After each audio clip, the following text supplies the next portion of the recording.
చాలామంది కుర్రాళ్ళు బెట్టింగ్ యాప్ల మీద ఉన్నారు. జాగ్రత్త, జాగ్రత్త, జాగ్రత్త. ఎందుకో మరి చెప్పక తప్పట్లేదు ఈవేళ. కడుపు కట్టుకొని చదువు సంఖ్య లేని తల్లిదండ్రులు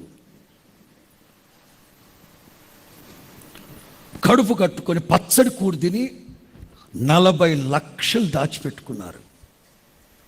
ఇదే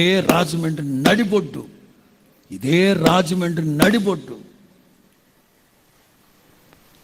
40 లక్షలు ఏళ్ల తరబడి రూపాయి పోగేసి. నేను వచ్చిన కొత్తల్లో అట్లాంటి కుటుంబంలో పుట్టిన ఒక వెధవ